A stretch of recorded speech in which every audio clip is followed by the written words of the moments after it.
here in Orlando at the racetrack. So I got to see these animals. It's actually so amazing. Look at all those animals down there. And they're selling the animals with the farm.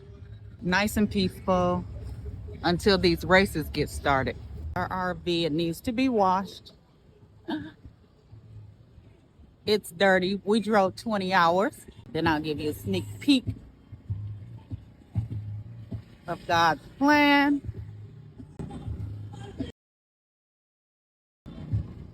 And there I am. There's the hub. Hey, hub, give me a...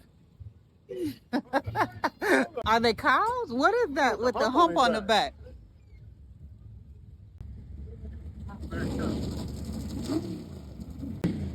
That's what you're going to hear all day. Then you got the goats.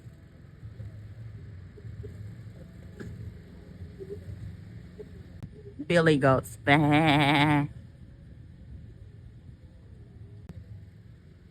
On this farm here, that can be yours.